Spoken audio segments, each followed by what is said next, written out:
जेव्हा मी जात चोरली होती. माझ्यावर जात चोरीची जी आपत्ती आली होती, तिची आठवण झाली म्हणजे अंतःकरणाचे अग्निकुंड होते. डोके दुखाने दुभंगून जाते आणि मग वाटू लागते या दुर्दैवी देशात माणसाने दलित जातीत जन्म घेऊ नये. घेतल्यास असे दुःख, असा अपमान सहन करावा लागतो की त्यातून मरण वळी वाटते. विष प्यारे होते, अंतःकरणातील अमृत सडून जाते आणि उरते फक्त तरवारीपेक्षा क्रूर, कठोर चीड. एवढ्या मानसिक, बौद्धिक यातना मला सहन कराव्या लागल्या होत्या. अजून काही दिवस जर मी तिथे जात चोरून राहिलो असतो तर वंचनेने वेडा झालो असतो. अथवा नागाप्रमाणे हलाहाल घेऊन मुंबईला आलो असतो बरे झाले. पगाराच्या रात्री रामचरण तिवारीच्या घरी माझी चोरी झाली आणि एका चोराने जात चोरीची चोरी जाहीर केली. तशी रामचरण तिवारीने माझी त्याच्या उस्तादाची मन मानेल तशी लाताबुक्क्याने मरमत केली आणि काशीनाथ सकपाळाने माझी प्रक्षोभनातून जीवाणीशी सुटका केली. ती घटना अशी घडली. मी उधना स्टेशनवर पहाटेच्या प्रकाशासंगे उतरून इंजिन शेडकडे चाललो होतो. नोकरी मिळाल्याच्या आनंदाने माझे मन आषाढाप्रमाणे आक्रमक झाले. पावसाप्रमाणे पराक्रमी बनले होते. या आंतरिक सामर्थ्यामुळे मला कोणाचीच भीती वाटत नव्हती. कोणी दूरचे परके दिसत नव्हते. मला दुःखदायक होईल असे काही वाटत नव्हते. माझे मन, शरीर चैतन्याने चेतून गेले होते. यामुळे मला कसली चिंता वाटत नव्हती. मी शब्द टाकीन तो सफल होईल. मी पाय देईन तेथून पाणी वर येईल अशी माझी खात्री होती. कारण गाडीमध्ये रात्रभर जागून कितीतरी स्वर्गीय सुंदर स्वप्ने मी रंगवली होती. असा मी सकाळच्या वाऱ्याप्रमाणे पुढे जात असताना माझ्या पुढे चाललेल्या कामगारांच्या घोळक्याला मी हाक दिली. तसा तो संबंध घोळका गपकन थांबला. त्यातील बॉयलर फिटर रणछोड मला विचारता झाला, केम भाई सूच है? मी शुद्ध आणि सफाईदार गुजराती माझा मनोदय सांगितला. रणछोड तात्काळ खोली द्यायला तयार झाला आणि त्याचबरोबर असलेला कामगार माझ्याकडे कौतुकाने पाहू लागला. माझा कोट, टोपी, धोतर, कोल्हापुरी चप्पल, माझ्या एका हातातील मायकोवस्कीचा कवितांचं पुस्तक आणि दुसऱ्या हातातील ट्रंक, त्यावर बांधलेल्या वळकटीकडे आश्चर्याने जो तो पाहत होता. त्या सर्वांच्या चेहऱ्यावरील माझ्याबद्दलचा आदर, आश्चर्य पाहून आधीच नोकरीच्या प्राप्तीने आनंद पिऊन प्रफुल्लित झालेले माझे मन प्रेमात आलेल्या नयिनीप्रमाणे रंगू लागले होते, सुगंधू लागले होते. असा मी आनंदाने धुंदावून गेलो असताना रणछोडने भीत भीत विचारले, पण तुमची जात काय? हे ऐकल्याबरोबर रागवलेल्या मेघाप्रमाणे गरजलो. तुम्ही मला जात काय विचारलीत? आणि मी कोण आहे हे दिसत नाही? मी मी मुंबईकर, रस्त्यास्तव लढणारा, मरणारा, शास्त्र धारण करणारा, भारताला मुक्ती आणि शक्ती देणारा. समजलं? काय पुन्हा सांगू? आमच्या प्रतापाचा पोवाडा पुन्हा गाव? आनंदाने उद्दाम होऊन मी अशी गर्जना पुढे झालो. सबंध रात्र स्वप्ने पाहून धुंदावलेले माझे मन वेगाने पुढे धावत होते आणि माझ्या कानावर मागे घोळक्यात चाललेली कुजबूज पडत होती. देवजी म्हणत होता, अरे रणछोड, त्याला सोडू नका, भाडे बुडवू नका. मराठी माणूस आहे, निर्भय आहे, कदाचित ब्राह्मण असेल, कदाचित क्षत्रिय असेल. बोलो, मागे बोलो. पण माझ्या आघाताने घायाळ झालेला रणछोड माझ्याजवळ येतच नव्हता. देवजीला सांगत होता. त्याची ही भित्री रेटारेट ऐकून ती सर्वच माणसे मला खिशात मावतील एवढी लहान वाटू लागली होती. रणछोड भीत भीत माझ्याजवळ येऊन नम्रपणे म्हणाला, हे बघा, रागवू नका. परक्या माणसाला आपण जात विचारतो तशी आपल्या देशात चालच आहे. तुम्हाला मी खोली दिलेलीच आहे. भाडे 5 रुपये चालेल?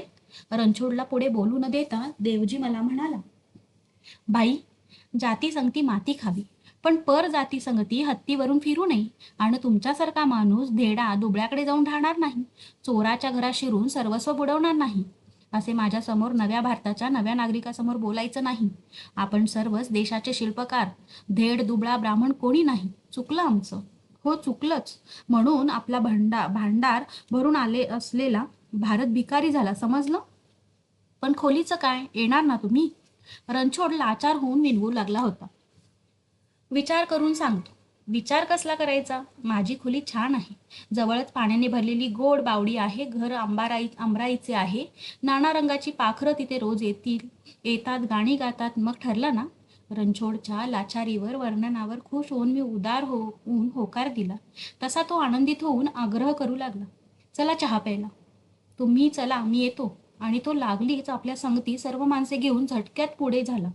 डब्यांच्या रांगा ओलांडीत, कधी डब्याखालून पकापक वाकत, कधी सपाईने शटिंग चुकवीत होतो एका धुरकट मळकट वॅगनमध्ये शिरला. त्या वॅगनमध्ये चहा फराळाची कॅन्टीन होती. कॅन्टीनमध्ये बसायला एवढी जागा नव्हती तरी तो धावत आत शिरला आणि माझ्याकडे हात करून तो काहीतरी सांगत असताना माझ्या कानावर बंदुकीच्या बारासारखे कठोर आवाज पडला. महार. महार? रणछोड चसापून ओरडून तोंड फिरून उद्गारला. तसे माझे गरुड होऊन गगनात वावरणारे मन धपकन खाली आदळले. आनंदाने उजबळणारे माझे शरीर गळून गेले. माझ्या रक्तातील चैतन्य पळून गेले. डोळ्यापुढे मागच्या संवादाचे शब्द सैतान होऊन नाचू लागले. मी जागच्या जागी चिनलेल्या चिऱ्याप्रमाणे उभा राहिलो. अति आनंदाने माझ्याकडून जे माझे व्यक्तिवैशिष्ट्य सांगितले गेले होते ते त्या कामगारांनी मणूला मांडणाऱ्या धर्माप्रमाणे माझी जात मानले होते आणि कॅन्टीनमधील कोणीतरी मला तांदळातील खड्याप्रमाणे निपटून काढले होते. आणि आता काय करावे या पर्वतप्राय प्रश्नांची सोडवणूक करण्याची मी मग्न झालो असतानाच रणछोडचा प्रश्न कानावर आदळला. तिवारीजी, महार म्हणजे काय हो? आणि तिवारीने अर्धवटाच्या आढतेने उत्तर दिले. महार म्हणजे महाराष्ट्रीयन, श्रीमान शिवाजीचे लोक, लढणीवाले. नाही पंडितजी, तसं नाही. मी डॉक्टर बाबासाहेब आंबेडकरांच्या पक्षाचं. जातीचा माझे नाव काशीनाथ सपकाळ. राहणार मुंबई काळा चौकी. काशीनाथचा चढाईखोर आवाज ऐकून माझ्या जीवात जीव आला. माझ्या काळजात होत असलेला थरकाप थांबला. तिवारीने तात्काळ उद्गार काढला. अस्पृश्य म्हणजे अछूत? आपला शब्दार्थ बरोबर आहे पंडित भैयाजी. काशीनाथचे तिवारीचा उपहास केला. तसा तिवारी भडकून ओरडला. मारो साले छोड धेडको. मारो. आत बसलेले सर्वच ओरडले. तसा तोंडाला लावलेला कप खाली आदळून दोन्ही हात खिशात खुपसून मान छाती ताट करून काशीनाथने सणसणीत गर्जना केली. आव, कोण भी आव. तिवारी तू आव. रणछोड तू आव. ए म्हाताऱ्या तू आव. ये जाड्या तू ये. या कोणी भी किती भी या. 1 2 3 उठो या. पण कोणीच उठले नव्हते. सारे भीतीने गांगारून काशीनाथकडे मिटी बघत होते. तसे काशीनाथला अवसान चढले होते. तो आव्हाने देत होता. अत्यंत उद्दामपणे म्हणत होता. जातो. तुमच्या फोरमनला इंडियाची कॉन्स्टिट्यूशन सांगतो. तुम्हा साऱ्यांना तुरुंगात धाडतो. नोकरीवरून मुंगळे झटकल्यासारखे झटकून टाकतो. समजला काय? काशीनाथ अत्यंत रुबाबात बोलत एटबाच पाऊले टाकीत बाहेर पडला आणि आत भेदरलेला प्रत्येक माणूस सुन्न होऊन गेला होता. त्या सर्वात नानाजी पांचाळ हा केसाळ काटकोळा माणूस फार अस्वस्थ दिसत होता. तो सारखा फोरमन ऑफिसकडे पाहत होता आणि एकाएकी उठून उभा राहून तो ओरडला. पळा. तो मुंबईचा धेड. फोरमनला घेऊन आला तर नोकरी जाईल, नाश होईल. पळा. तसे सर्वच भडभड उठून गर्दी करून बाहेर पडू लागले आणि त्यांची ही भित्री धांदल पाहून तिवारी तडकला. बेटो, मी आहे. भाईला सांगून त्याची उचलबांगडी करतो. बसा. त्याचा भाऊ फोरम क्लार्क असल्यामुळे काहींना दिलासा वाटू लागला आणि काहींच्या तोंडाचा पट्टा सुरू झाला. प्रत्येक जण आवारच्या शिव्या देत इंजिनकडे जाऊ लागला. त्याला बडवून काढण्याचा कट बोलू लागला आणि त्यांचा तो राग पाहून मी संतापाने दुःखाने इतका विकल झालो होतो की एक क्षणभरही न थांबता मुंबईत जाण्यास तयार झालो होतो. त्या लोकांबद्दल तिरस्काराने बिघडून गेलो होतो. पण घरच्या गरिबीची आठवण येताच बिमार बैलाप्रमाणे मान पुढे करून कसा तरी फोरमन ऑफिसकडे चाललो होतो. माझी वाकलेली मान आणि अडखळती चाल पाहून देवजी पुढे येऊन सहानुभूतीने म्हणाला. ठाकूर, असं एकाएकी काय झालं? भुकार आली काय? द्या पेटी माझ्याजवळ. लवकर जा आणि त्या मुंबईच्या धेडापेक्षा सिनियर व्हा.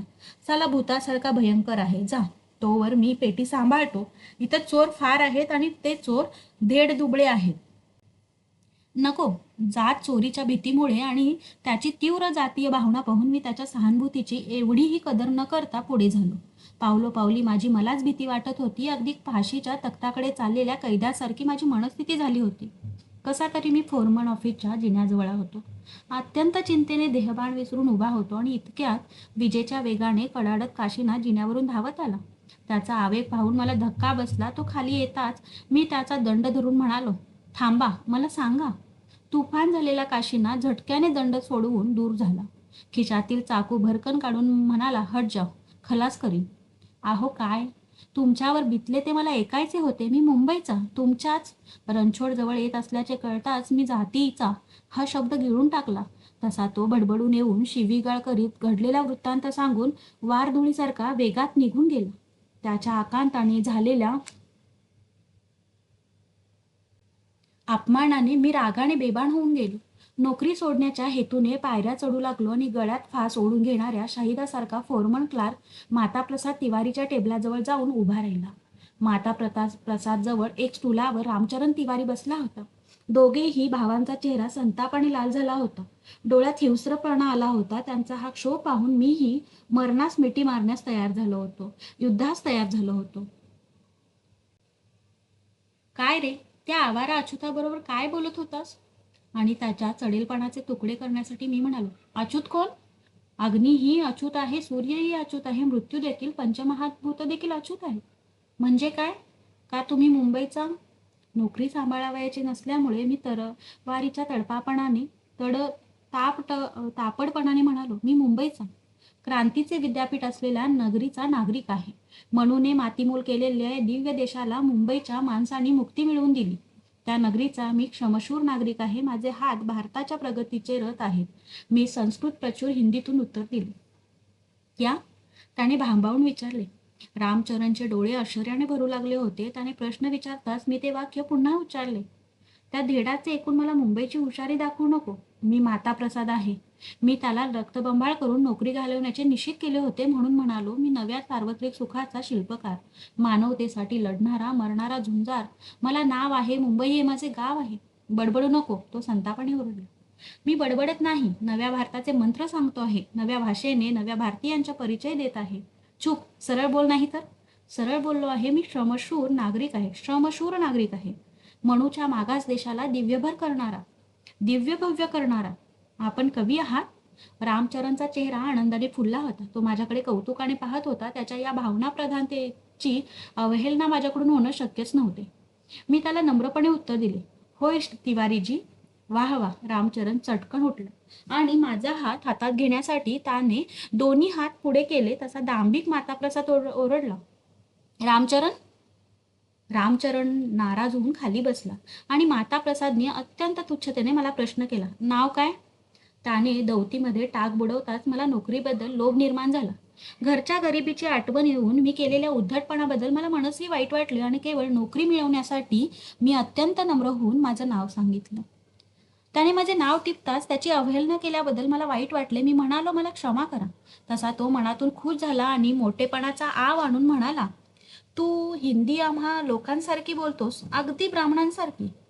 मीही उदार होऊन त्याला मोठेपणा भोगू देऊन अत्यंत श्रद्धेनं म्हणालो, साहेब, हिंदी संत तुलसीची, कवी कबीरांची, श्री निरालाजींची, प्रेमचंदांची आहे. माझ्या या उत्तराने भाबडानं भावनाप्रधान रामचरण खुशीत येऊन गालात हसला. तसा माता प्रसाद पुऱ्यात म्हणाला, सर्टिफिकेट कुठे आहेत? मी क्षणभर विचार करीत उभा राहिलो आणि निष्काळजी होऊन परंतु नम्रपणे म्हणालो, चुकून घरी राहिली आणि माझी लबाडी पचली की नाही हे पाहू लागलो. तुझं शिक्षण काय? Non matric. कला साहित्याच्या आवडीमुळे पुढे शिकायची इच्छा झाली नाही. हेच चुकतंय आपल्या लोकांचं.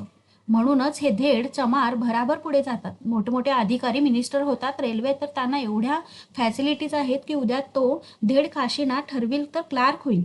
तोही तुझ्याप्रमाणे नॉन मॅट्रिक आहे आणि तुम्ही दोघे क्लीनर असतानाचा तो फायरमन, ड्रायव्हर, कंट्रोलर होईल. म्हणून लवकर सर्टिफिकेट मागवून घे, समजलं? होय साहेब. मी ढोंगी नम्रतेने त्याला झुकून नमस्कार केला आणि सर्टिफिकेट वाटेल ते झाले तरी दाखवण्याची नाही असा निश्चय करून टाकला. जा तू. मागाहून आलास तरी मी तुला सिनियर केलं आहे. रणछोडने तू येण्याच्या आधीच मला सांगितलं होतं. आणि हे बघ, याच्या संगती जास्त राहू नको. याला शायरीने बर्बाद केलेलं आहे. जा. मी खाली येऊन ट्रंक उचलू लागलो तसा मागाहून गपकन पुढे येऊन रामचरण माझ्या हातून ट्रंक काढून घेत म्हणाला, सोडाजी, आजपासून आपण माझे गुरु. मला काव्य समजावून सांगा. रामचरणची ही सश्रद्ध सलगी पाहून मी घाबरून गेलो. परंतु तो माझ्याशी अत्यंत आनंदाने रामभेटीच्या प्राप्तीने बोलत होता. त्याच्या श्रद्धेपुढे, स्नेहापुढे माझा निरुपाय झाला होता आणि त्याचबरोबर त्याच्या प्रसन्न वागण्याने माझे वेदनाने बिमार पडलेले मनही प्रसन्न होऊ लागले होते. मी केलेला अपराध भुलू पाहत होता. अशा अवस्थेत मी त्याच्याशी बोलत पुढे आलो तसा पुन्हा काशीनाथचा अत्यंत संतप्त आवाज माझ्या काळीच फोडू लागला. मला मागे ओढू लागला आणि आता मी थांबलोच. तो ओरडून सांगत होता, मी महार आहे म्हणून माणसांनी घाण इथे भिंतीची केलेली आहे ती झाडून काढणार नाही. तुला तेच करावं लागेल, झाडावं लागेल. दुबळ्या जातीचा मुकादम माताप्रसाद हुकुमाप्रमाणे वागत होता. ते पाहून रामचरण खुश झाला होता आणि माझ्या अस्वस्थतेला अंत राहिला नव्हता. काशीनाथ मुकादमाच्या अंगावर धावून ओरडत होता आणि त्यांचा हा झगडा पाहण्यासाठी खूप कामगार जमला होता. मुकादमाजवळ जाऊन उत्तेजन देत होता आणि हे प्रकरण पहिल्याच दिवशी पेटून काशीनाथच्या नोकरीला इजा पोहोचू नये म्हणून मी मुकादमाजवळ जाऊन म्हणालो, मुकादम साहेब, ही असली हलकी कामं करून तरुण सशक्त शिकलेल्यांना सांगायची नसतात. ती पंगू अर्थवटांसाठी असतात. म्हणून मला पुढे बोलू न देता तिवारी तावात म्हणाला, म्हणजे पंगू वृद्ध अर्धवट ब्राह्मणांनी करायचे असतात? भले उस्ताद. तिवारीच्या या उत्तरावर बहुतेक खुश झाले होते, माझ्यावर नाराज झाले होते, काहींचे डोळे माझ्याकडे संशयाने पाहत होते. तिवारीचा भले उस्ताद हा शब्द मला लागला होता, तरी मी मी काहीही उत्तर द्यावे म्हणून म्हणालो, तिवारी, तारुण्य ही देशाची अमर अद्भुत संपत्ती आहे.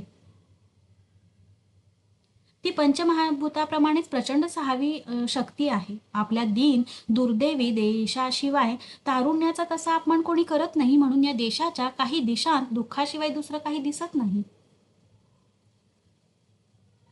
माझे हे बोलणे कोणालाच पसंत पडलेले नव्हते. उलट काहींचे ओठ मला जात विचारण्यासाठी फुरफुरत होते. ते पाहून माझ्या पोटात गोळे उठत होते. काशीनाथसाठी माझा जीव तुटत होता, पण तोही इरेस पडबडून भांडत होता. मुकादमही ऐकायला स्वतंत्र नव्हता आणि सर्वच कामगार काशीनाथ विरुद्ध झाला होता. मी उरीच्या वेदनांचा उरूस सांभाळीत पुढे झालो आणि या पहिल्या दिवसानंतर प्रत्येक उगवता दिवस दुःखाचा डोंगर होऊन माझ्या शिरावर आदळत होता आणि त्याखाली माझ्या कितीतरी कष्टाने घडवलेल्या व्यक्तीचा चुराडा होऊन लागला होता. काशीनाथ तर रोज अग्नीवर भाजला जात होता. त्याचे रोज कोणाशी तरी वाटेल त्या कारणावरून भांडण होत होते. त्यामुळे बहुतेक कामगार त्याच्याशी शत्रुत्वाने वागत होते. त्याची लहानसुहान चुकीही पोटात घेत नव्हते आणि या दृष्ट वागण्यामुळे तो सर्वांशी संशयाने वागत होता. अगदी आगतिक होऊन वेड्याप्रमाणे वाऱ्याशी भांडत होता.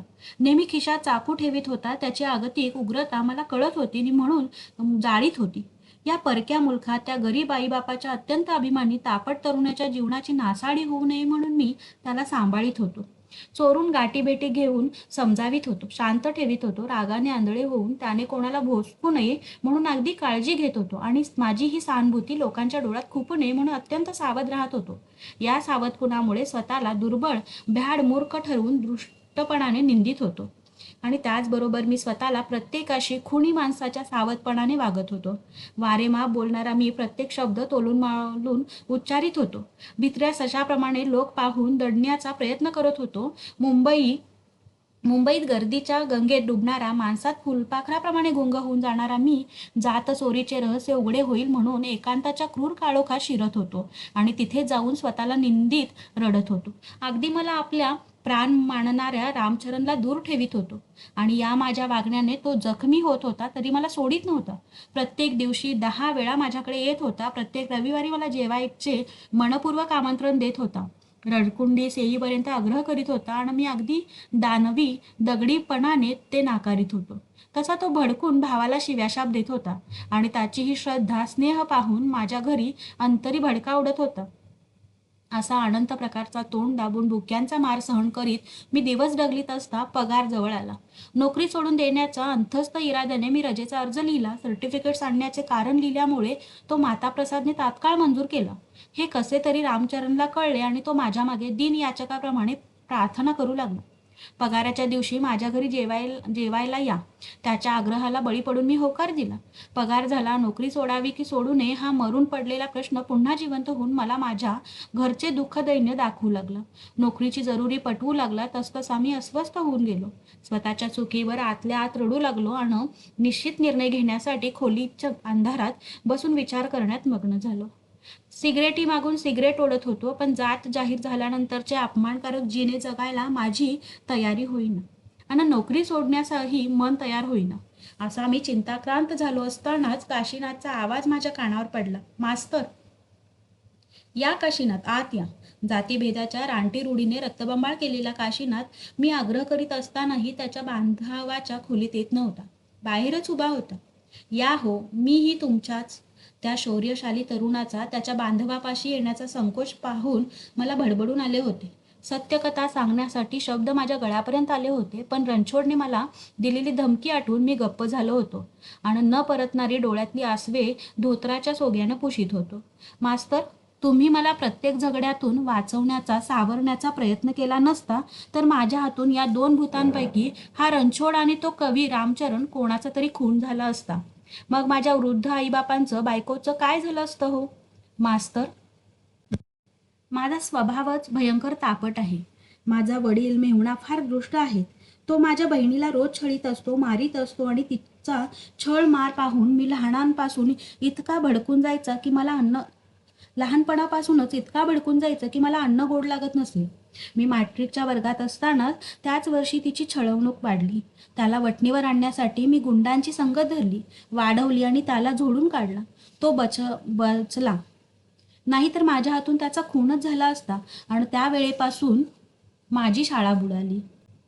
मास्तर, मीही नोकरी सोडतो. आता मुंबईला जातो, मिळेल ते काम करतो. SSC पास होतो, कॉलेजात जातो, वकील होतो. नाही, आता कामगार म्हणून मरणार नाही. भयंकर, अगदी भयंकर जिणं. हे बोलत असताना त्याच्या डोळ्यातून ठिणग्या पडत होत्या. तरवारीप्रमाणे तीक्ष्ण मनाच्या काशीनाथचे संपूर्ण दुःख दुर्द माझ्या डोळ्यापुढे साकारून आले होते. तसे माझेही हृदय भरून आले होते. सकपाळ, मीही नोकरी सोडतो. इथे राहणं म्हणजे जिवंत मरण. मरण भोगीत जगणं, आपण संगतीत जाऊ. मलाही तुम्हाला माझं उरीचं दुःख सांगायचं आहे. काशीनाथ, मी त्यांची क्षमा मागून माझी जात चोरीची कथा सांगणार होतो. तोच काशीनाथला दारात माझ्याजवळ उभा असलेला बघून वैर्याने, तिरस्काराने चिडलेला रणछोड पशूच्या निर्भयपणे म्हणाला, काय चाललं आहे? उद्या मुंबईला जाणार म्हणून माझी खोली ही भ्रष्ट करून टाकता काय? गाढवा, ये, तुझी ढेर पाडतो. काशीनाथ एकाएकी पराकोटीचा प्रक्षुब्ध होऊन गरकन मागे वळून रणछोडच्या अंगावर धावला. तसा बाहेर आलेला रणछोड आपल्या खोलीत गपकन शिरला. जातीभेदाच्या राक्षसीने काशीनाथच्या डोक्यावर केलेला विपरीत परिणाम पाहून माझ्या काळजाचे ठाव सोडला. मी धडपडून त्याला मागे ओढून धरला, तसा तो एकदम गळून गेला. सर्व भार माझ्यावर टाकून एखाद्या मुलासारखा माझ्या खांद्यावर मान टाकून पडून राहिला आणि काही वेळाने खिशातील खुल्ला चाकू हातात घेऊन गपकन काळोखात दिसेनासा झाला. मी काळजीने भयभीत होऊन अंधारात त्याच्या रोखाने पाहत होतो. जागच्या जागीच उभा होतो. मला बत्ती पेटवायची अथवा जेवायला जायची शुद्ध नव्हती. जातीभेदाचे हे भयंकर स्वरूप पाहून मी उरी फाटून गेलो होतो. उस्ताद, आनंदी श्रावणधारेप्रमाणे धावत येत असलेला रामचरण म्हणाला. त्याचा आवाज ऐकून धेड जातीचा अनेक अर्वाच्य शिव्या देत रणछोड पुन्हा बाहेर आला आणि रामचरणने त्याला विचारताच अत्यंत अक्रास्तीळपणे तो घडलेला घटना सांगत मलाही झोडपून काढू लागला. माझ्या जातीबद्दल संशय घेऊ लागला. तसा रामचरण त्याच्यावर उखडला. आपल्या ब्राह्मण तत्वाच्या अहंकाराने रणछोडवर हल्ले करू लागला. रणछोडही त्याच्या क्षत्रिय जातीचे श्रेष्ठत्व पटवीत रामचरणला कमी लेखू लागला आणि त्यांच्या युद्धात आज जाऊन मी माझी ट्रंक वळकटी तयार करून बाहेर आलो. रणछोडच्या दारापुढे उभा राहून त्याच्या बायकोपाशी भाडे देऊन चालू लागलो. तसा रामचरण भांडायचे सोडून माझ्या मागे आला आणि जरा घुसतातच म्हणाला, तुम्हाला जेवायचं आमंत्रण मी दिलेलं आहे. न्यायला येणार हे सांगितलं होतं, तरी तुम्ही मला एकही शब्दानेही न विचारता बाहेर आलात. मी त्याच्याकडे मुकपणाने दृष्टी टाकली आणि पुन्हा मान खाली करून अंधारात चालू लागलो. उस्ताद, बोला, काय झालं? रणछोडने तुमचा अपमान केला, मारलं? बोला, साल्याची तंगडी मोडतो, बोला. काही नाही, मी नुसते मानेने म्हणालो. तसा त्याचा कंठ भरून आला. तो जागीच उभा राहून दोन्ही हात वाऱ्यावर वैतागाने हातनीत गैविरल्या आवाजाने म्हणाला, पण तुम्हाला किती वेळा विनवलं की त्या अच्युत बरोबर बोलू नका? का? तो आणि मी एका मातेचे, एका भाषेचे पुत्र आहोत. त्याच्या अंगाखाली जी जमीन आणि वर जे आकाश आहे ते माझ्या अंगाखाली आणि वर आहे. तुम्ही गरुडासारखे फार वर जाता. जरा खाली या. आपण साधे कामगार आहोत. म्हणूनच आपण नव्याने रचनाकार आहोत. जीवनाला जबाबदार आहोत. उस्ताद, चला घरी चला. रामचरण, क्षमा कर. आताच मी खूप विष गिळलं आहे. ते काही पचत नाही, म्हणून आता नको आणि कृपा करून मज बरोबर चला. तुम्हाला एक महत्वाची गोष्ट सांगावयाची आहे. मी त्याला जात चोरीची घटना सांगणार होतो. नका गुरुजी, सरस्वती फार दुःखी होईल. ती तोंडात थेंब घेणार नाही. आज संबंध दिवस खपून नका असे मी म्हणताच तो अगदी माझे पाय धरण्यासाठी वाकला. त्याची ती अथांग श्रद्धा पाहून मी सद्गदित होऊन म्हणालो, मित्रा, चल, तुझ्या स्नेहासाठी मरण ही सहन करतो, चल. आम्ही दोघे मुकेपणानेच त्याच्या खोलीपुढे उभे राहिलो. तशी त्याने अति आनंदाने आरोळी दिली, सरस्वती बाहेर ये, यांना वंदन कर. आणि आमची प्रतीक्षा करत बसलेली सरस्वती पायातील झांजर झनकारीत मंद मधुर चालीने बाहेर आली. मी नको नको म्हणत असतानाही ती गौर मोहक रंगाची सडपातळ अंगाची चकचकीत काळ्याभोर केसांची शेंदुराने भांग भरलेली तसाच लाल भडक कुंकू ल्यालेली प्रसन्न वदनाची सरस्वती पदर छातीपर्यंत ओढून तिच्या पतीपेक्षा वयाने रूपाने रंगाने कमी असलेल्या त्याच्या उस्तादाचे पाय वंदून निघून गेली. आणि भारतीय स्त्रीची पतिभक्ती पाहून माझ्या अस्वस्थ मनात खळबळ झाली. तिच्या पाठोपाठ तो आत गेला आणि बादलीभर गरम पाणी, तेलाची वाटी, कोरी साबणाची वडी घेऊन बाहेर आला आणि अत्यंत उत्साहाने म्हणाला, तिथे बसा, आंघोळ करा, मी तेल लावतो. तसा मी शरमून म्हणालो, भाभीला पाया पडायला लावून एक चूक केली, आता मात्र मी सहन करणार नाही. पण त्यात काय होते, अतिथी देवासारखे असतात, सरस्वती दाराडून म्हणाली. नाही नाही, मी मघा सर्दमेला झालो, आता मरून जाईल. ती हसली. मी हातपाय धुवून आत गेलो तसा काशीनाथला मी आवरून धरल्याचा प्रसंग रणछोडने कसा तिखटमीठ लावून सांगितला होता याची आठवण झाली. आणि आंघोळ त्याचं कारणाने रामचरण करायला सांगत होता की काय अशी शंका मनात येताच मी म्हणालो, आपण बाहेर बसू जेवायला. नको, तुम्ही एका ब्राह्मणाचे गुरु आहात, चला आत. त्याने माझा हात धरून ओढला. पण मी ब्राह्मण नाही. नसू द्या, माझे गुरु आहात. त्याने मला पाटावर बसवले. सरस्वती आम्हा दोघांच्या समोर बसून दोघांनाही वारा जाईल अशा बेताने पंखा हलवीत होती. सरस्वतीची ही सेवा मला शिक्षेसारखी वाटत होती. रामचरणच्या आग्रहाने माझी अस्वस्थता वाढत होती. जगात कोणालाच करावी लागली नसेल अशी भयंकर जोखमीची कसरत मला करावी लागली होती. सरस्वती जेवून दारात बसेपर्यंत रामचरणने बाहेर बैठक तयार केली. माझी पथारी पसरून दिली. सरस्वती येताच त्याने आपली शायरी सुरू केली. मी माझी अस्वस्थता घालवण्यासाठी त्याच्या प्रेम कवितेला वाहवा देत होतो. सरस्वती खुश होईल अशा तऱ्हेने मध्येच त्याला थांबवून कवितेचा मतलब समजावून सांगत होतो. तिचे ऋण फेडण्याचा प्रयत्न करत होतो आणि मणी त्या माऊलीला घाबरून होतो. अशीच बरीच रात्र झाल्यावर तो आनंदाने आत गेला आणि माझ्या उरीचा वेदनांचा उसळलेला उरूस मला झोप लागल्यावर केव्हाच्या केव्हा संपला होता. आणि एकाएकी सर्व बाजूंनी बसणाऱ्या लाथा बुक्यांनी मला जाग आली होती. रामचरणची खोली माणसांनी गच्च भरली होती. त्यातील काही माणसे मी जात चोरली म्हणून नाही नाही त्या शिव्या देत होती आणि काही घरात घुसलेल्या सापाला ठेचून काढावा तसे मला ठेचीत होती. अतिभक्तीमुळे अतिभयंकर भूत झालेला रामचरण मला प्रश्न विचारित मारित होता. त्याच्या पत्नीने माझी जी सेवा केली होती त्याचीच त्याला भयंकर चीड आली होती आणि तो भावनाप्रधान असल्यामुळे त्याचा राग काही केल्या क्षमत नव्हता. क्षणाक्षणाला उग्र होत होता. मी जगण्याची आशा सोडून दिली होती. दुःखाने लांछनेने माझी जीभ जळून गेली होती. रामचरणचे दानवीपण पाहून माझ्या अंतकरणाला आरपार भेग गेली होती. त्यामुळे माझ्या तोंडातून एकही शब्द निघत नव्हता. माझ्या डोळ्यात टिपूसही येत नव्हता. तो जाईल तिकडे मी पडत होतो. मातील त्याचा मुकाट्याने मार खात होतो. रक्ताने रंगत होतो.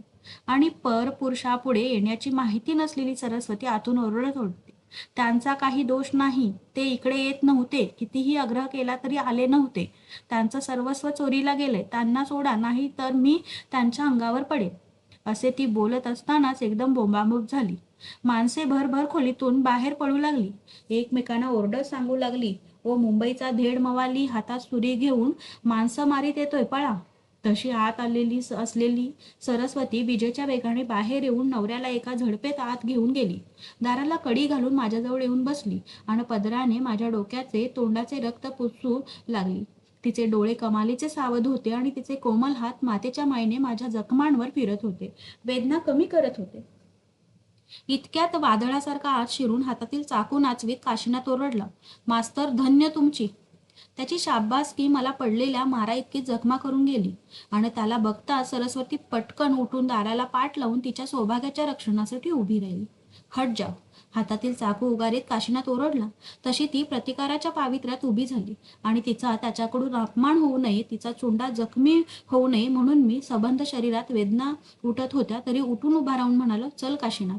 त्याने मला आधार देऊन दाराकडे तोंड फिरवताच ती विजेच्या वेगाने येऊन आतापर्यंत कोंडून धरलेले अश्रू माझ्या पायावर शिंपून तेवढ्याच वेगाने आतले दार उघडून रामचरणकडे गेली. आता तिला एवढीही भीती वाटत नव्हती आणि आम्ही रस्त्याला लागलो. माझे सर्वस्व चोराने नेले होते. सर्टिफिकेट रामचरणने फाडून उधळून दिली होती. माझी मान वाकली होती, चाल अडखळत होती. अंतःकरणात क्रांतिमग्न शहारत होते तशी खळबळ चालली होती. आणि काशीनाथ हातातील नंगा चाकू पराजित आरोळ्या देत होता. आम्ही वस्तीतून बाहेर आल्यावर काशीनाथ मला म्हणाला, मास्तर चला पोलीस स्टेशनवर. नको, तुम्ही या मूर्खांचा मार सहन केला तरी कसा? त्यांचा मार मी कुठे खाल्ला? म्हणून मला मारलं. चल काशीनाथ.